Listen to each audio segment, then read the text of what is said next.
Section 1. You will hear a woman phoning a hotel about holding a party there. First, you have some time to look at questions 1 to 7.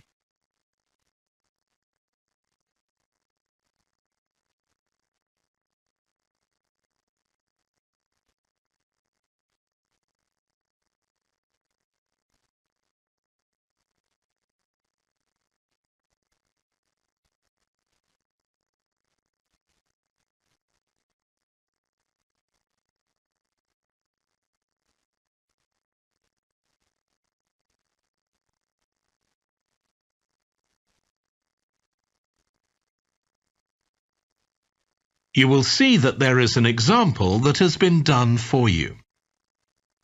On this occasion only, the conversation relating to this will be played first. Good morning, Clare House Hotel. Andrew speaking. I'm the events manager. Andrew is the events manager. So events has been written in the space. Now we shall begin. You should answer the questions as you listen because you will not hear the recording a second time. Listen carefully and answer questions 1 to 7. Good morning, Clare House Hotel. Andrew speaking. I'm the events manager. Good morning, Andrew. My name's Samantha. I'm arranging a party for my parents' 50th wedding anniversary, and I'm ringing to ask about hiring a room sometime next September.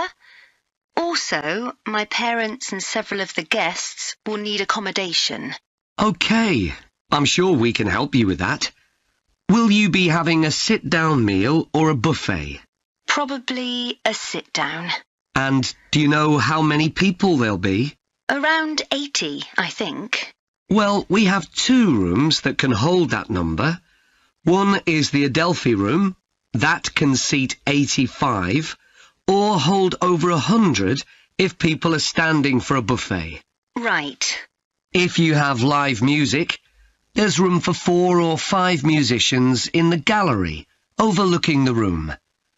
Our guests usually appreciate the fact that the music can be loud enough for dancing, but not too loud for conversation. Yes, I really don't like it when you can't talk. Exactly. Now, the Adelphi room is at the back of the hotel, and there are French windows leading out onto the terrace. This has a beautiful display of pots of roses at that time of the year. Which direction does it face? Southwest. So that side of the hotel gets the sun in the afternoon and early evening. Very nice. From the terrace, you can see the area of trees within the grounds of the hotel. Or you can stroll through there to the river. That's on the far side, so it isn't visible from the hotel. OK. Then another option is the Carlton room.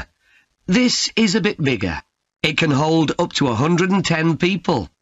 And it has the advantage of a stage, which is useful if you have any entertainment, or indeed a small band can fit onto it. And can you go outside from the room? No, the Carlton room is on the first floor, but on one side the windows look out onto the lake. Lovely. I think either of those rooms would be suitable. Can I tell you about some of the options we offer in addition? Please do. As well as a meal, you can have an MC, a master of ceremonies, who'll be with you throughout the party. What exactly is the MC's function? I suppose they make a speech during the meal, if we need one, do they? That's right. All our MCs are trained as public speakers, so they can easily get people's attention. Many guests are glad to have someone who can make themselves heard above the chatter. And they're also your support. If anything goes wrong, the MC will deal with it, so you can relax. Great. I'll need to ask you about food, but something else that's important is accommodation. You obviously have rooms in the hotel, but do you also have any other accommodation? Like cabins, for example? Yes, there are 5 in the grounds, all self-contained. They each sleep 2 to 4 people and have their own living room, bathroom and small kitchen. That sounds perfect for what we'll need.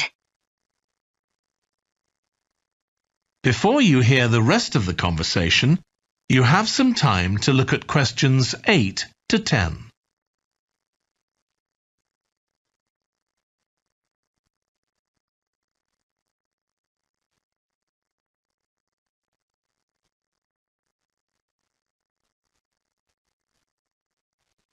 Now listen and answer questions 8 to 10. Now, you have various facilities, don't you? Are they all included in the price of hiring the room? The pool, for instance? Normally you'd be able to use it, but it'll be closed throughout September for refurbishment, I'm afraid. The gym will be available, though, at no extra charge. That's open all day from 6 in the morning until midnight. Right. And the tennis courts, but there is a small additional payment for those. We have 4 courts, and it's worth booking in advance, if you possibly can, as there can be quite a long waiting list for them. Right. Now, could we discuss the food? This would be dinner around 7 o'clock, and... That is the end of section 1. You now have half a minute to check your answers.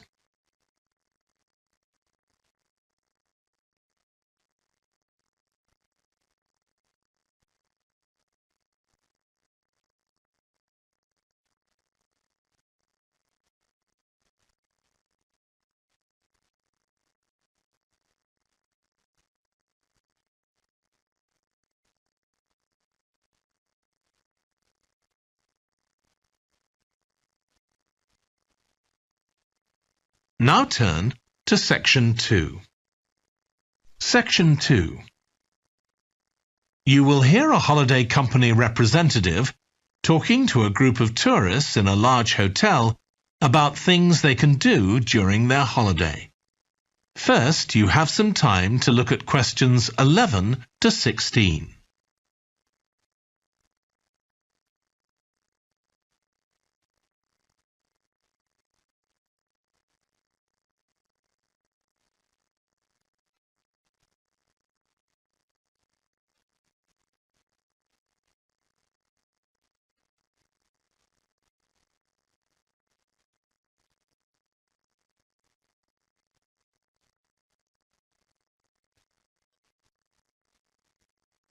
Now listen carefully and answer questions 11 to 16. Hello everyone, I'm Jake Stevens and I'm your rep here at the hotel. I'm sure you'll all have a great time here. So, let me tell you a bit about what's on offer. I'll start by telling you about some of the excursions that are available for guests. One thing you have to do while you're here is go dolphin watching. On our boat trips, we pretty well guarantee you'll see dolphins. If you don't, you can repeat the trip free of charge. We organise daily trips for just €35. Unfortunately, there aren't any places left for this afternoon's trip, but come and see me to book for later in the week. If you're energetic, I'd recommend our forest walk. It's a guided walk of about 7 kilometres. There'll be a stop halfway, and you'll be provided with a drink and sandwiches. There's some fairly steep climbs up the hills, so you need to be reasonably fit for this one, with good shoes. Oh, and bring a waterproof in case it rains. It's just €25, all-inclusive, and it's every Wednesday. Then on Thursdays, we organise a cycle trip, which will give you all the fun of biking without the effort. We'll take you and your bike up to the top of Mount Lana and leave you to bike back. It's a 700-metre drop in just 20 kilometres, so this isn't really for inexperienced cyclists, as you'll be going pretty fast. And if it's a clear day, you'll have fantastic views. On our local craft tour, you can find out about the traditional activities in the island. And the best thing about this trip is that it's completely free. You'll be taken to a factory where jewellery is made, and also a ceramics centre. If you want, you can buy some of the products, but that's entirely up to you. The trip starts after lunch on Thursday, and you'll return by 6 p.m. If you're interested in astronomy, you may already know that the island's one of the best places in the world to observe the night sky. We can offer trips to the observatory on Friday for those who are interested. They cost €90 per person, and you'll be shown the huge telescopes and have a talk from an expert who will explain all about how they work. Afterwards, we'll head down to Sunset Beach, where you can have a dip in the ocean if you want, before we head off back to the hotel. Finally, there's horse riding. This is organised by the Equestrian Centre over near Playa Cortino, and it's a great experience if you're a keen horseback rider, or even if you've never been on a horse before. They take you down to the beach, and you can canter along the sand and through the waves. It costs €35, and it's available every day. Before you hear the rest of the talk, you have some time to look at questions 17 to 20.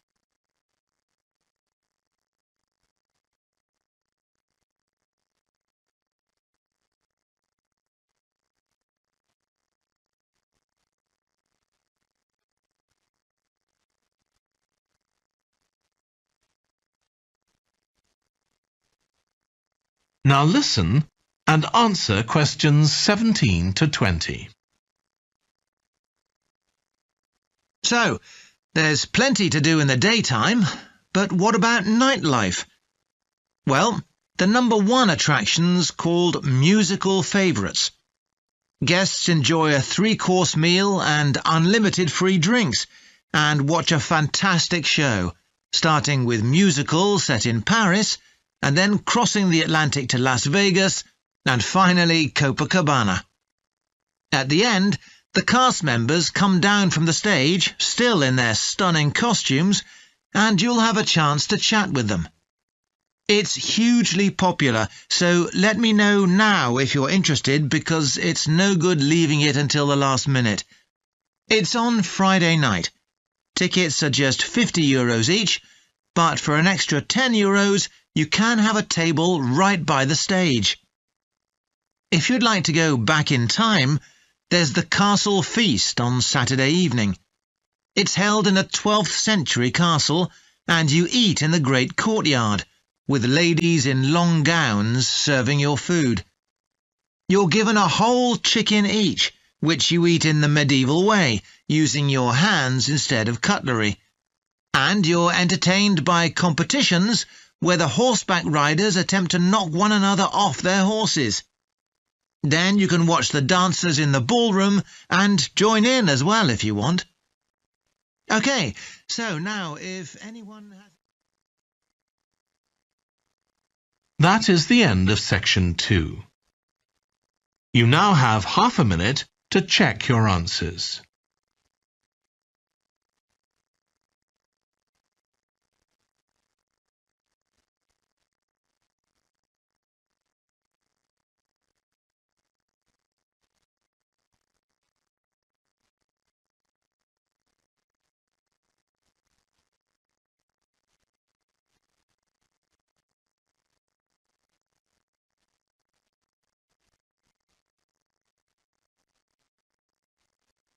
Now turn to Section 3. Section 3. You will hear Stephanie, who is thinking about taking a 1-year course in children's literature, talking to Trevor, who is currently taking the course. First, you have some time to look at questions 21 to 25.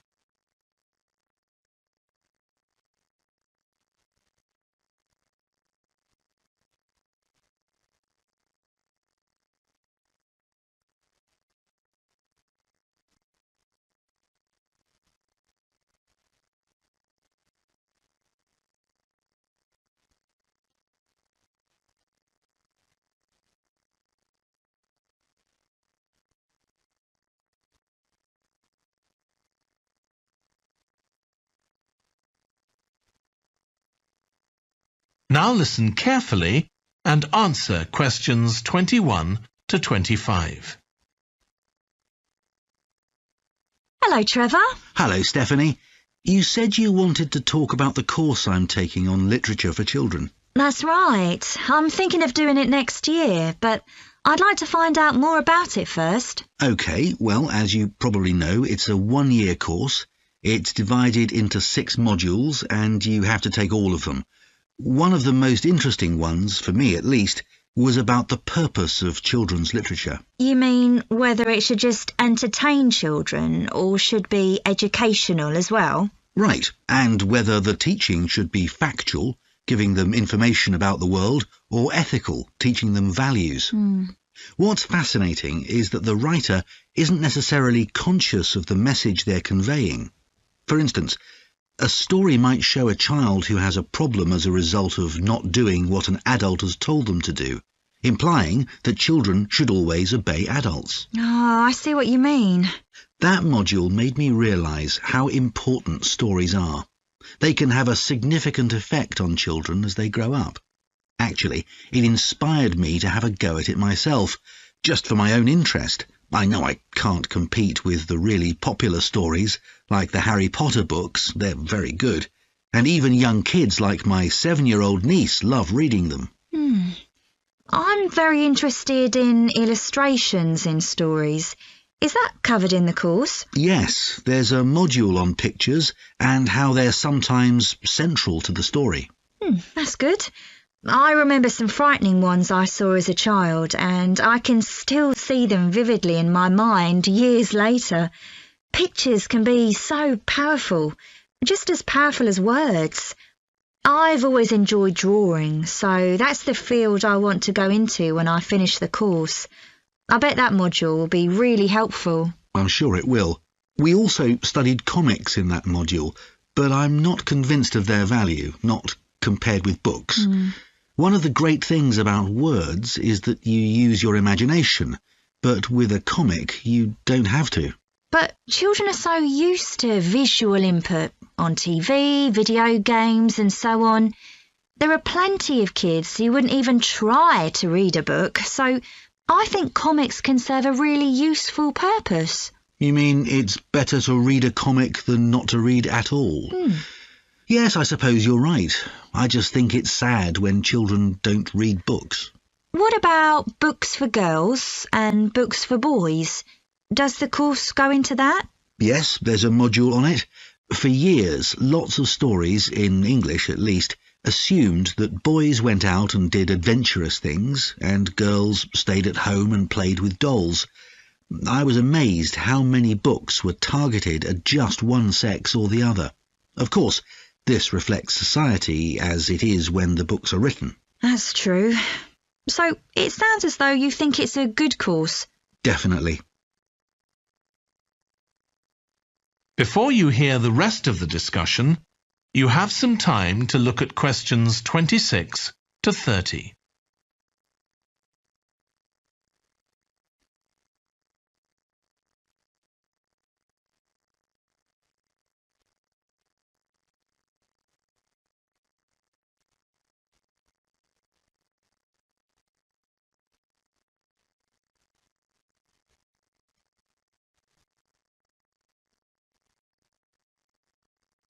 Now listen and answer questions 26 to 30. Have you been reading lots of children's stories to help you decide whether to take the course? Yeah, I've gone as far back as the late 17th century, though I know there were earlier children's stories. So does that mean you've read Perrault's fairy tales, Cinderella, the Sleeping Beauty, and so on? Yes, they must be important because no stories of that type had been written before. These were the first. Then there's the Swiss Family Robinson. I haven't read that. The English name makes it sound as though Robinson is the family's surname, but a more accurate translation would be the Swiss Robinsons because it's about a Swiss family who are shipwrecked, like Robinson Crusoe in the novel of a century earlier. Well, I never knew that. Have you read Hoffmann's The Nutcracker and the Mouse King? Wasn't that the basis for Tchaikovsky's ballet, The Nutcracker? That's right. It has some quite bizarre elements. I hope you've read Oscar Wilde's The Happy Prince. It's probably my favourite children's story of all time. Oh, mine too. And it's so surprising because Wilde is best known for his plays, and most of them are very witty, but The Happy Prince is really moving. I struggled with Tolkien's The Lord of the Rings. 3 long books, and I gave up after 1. It's extremely popular, though. Yeah, but whereas something like The Happy Prince just carried me along with it, The Lord of the Rings took more effort than I was prepared to give it. I didn't find that. I love it. Another one I've read is Warhorse. Oh, yes, it's about the First World War, isn't it? Hardly what you'd expect for a children's story. Exactly, but it's been very successful. Have you read any... That is the end of section 3. You now have half a minute to check your answers.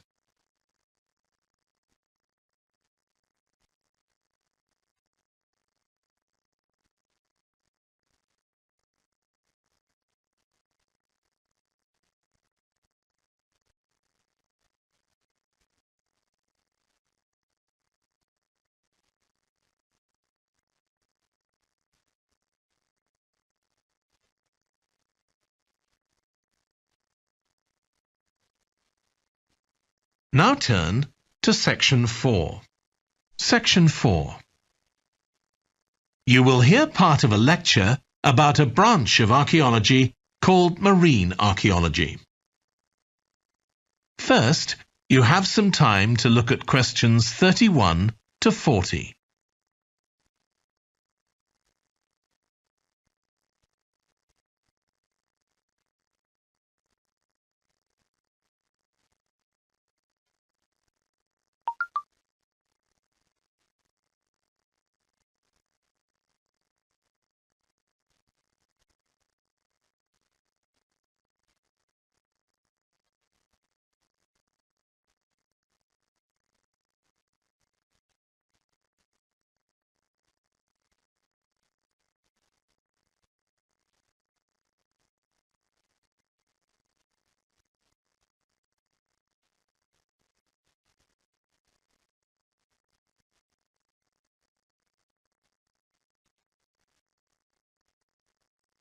Now listen carefully and answer questions 31 to 40.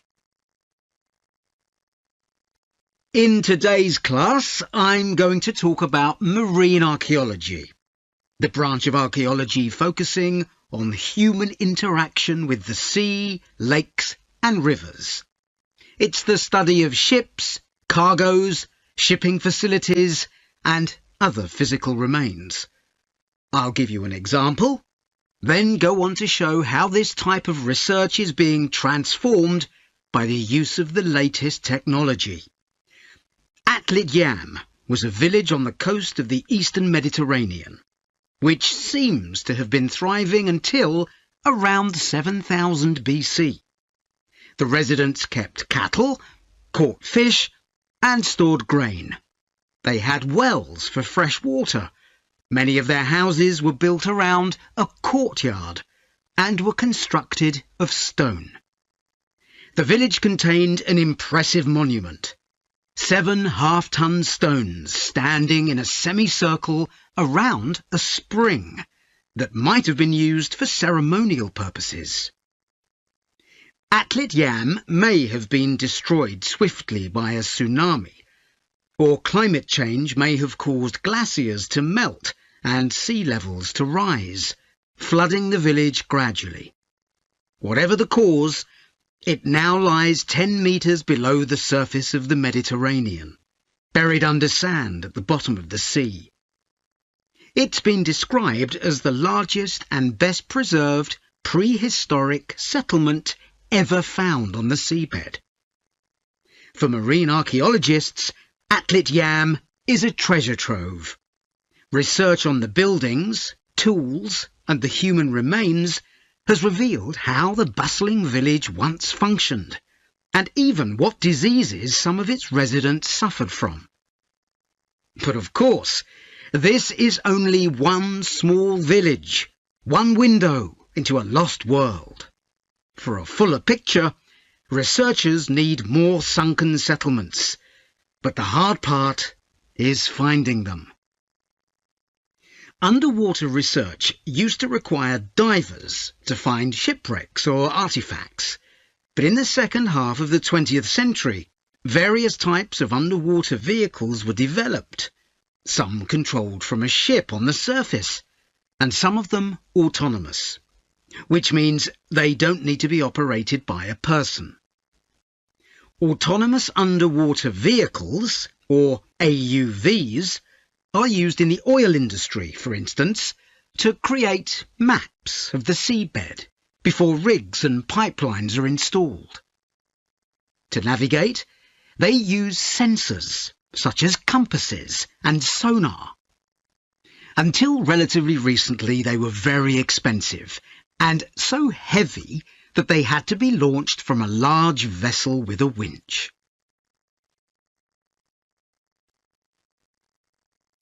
But the latest AUVs are much easier to manoeuvre. They can be launched from the shore or a small ship, and they're much cheaper, which makes them more accessible to research teams. They are also very sophisticated. They can communicate with each other and, for example, work out the most efficient way to survey a site or to find particular objects on the seabed. Field tests show the approach can work. For example, in a trial in 2015, 3 AUVs searched for wrecks at Marzimmemi, off the coast of Sicily. The site is the final resting place of an ancient Roman ship, which sank in the 6th century AD, while ferrying prefabricated marble elements for the construction of an early church. The AUVs mapped the area in detail, finding other ships carrying columns of the same material. Creating an internet in the sea for AUVs to communicate is no easy matter. Wi-Fi networks on land use electromagnetic waves, but in water these will only travel a few centimetres. Instead, a more complex mix of technologies is required. For short distances, AUVs can share data using light, while acoustic waves are used to communicate over long distances. But more creative solutions are also being developed, where an AUV working on the seabed offloads data to a second AUV, which then surfaces and beams the data home to the research team using a satellite. There's also a system that enables AUVs to share information from seabed scans and other data.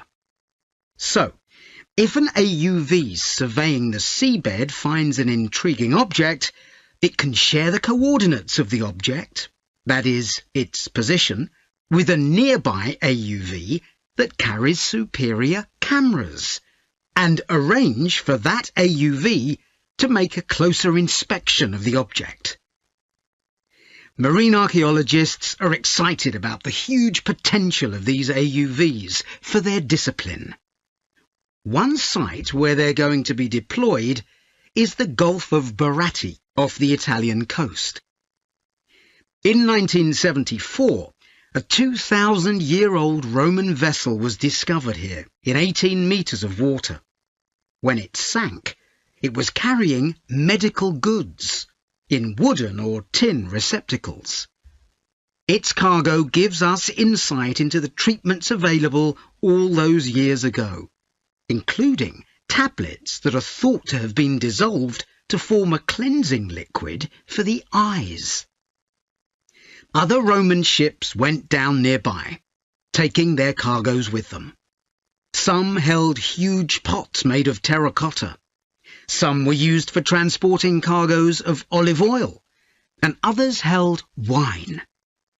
In many cases, it's only these containers that remain, while the wooden ships have been buried under silt on the seabed. Another project that's about to be... That is the end of section 4. You now have half a minute to check your answers.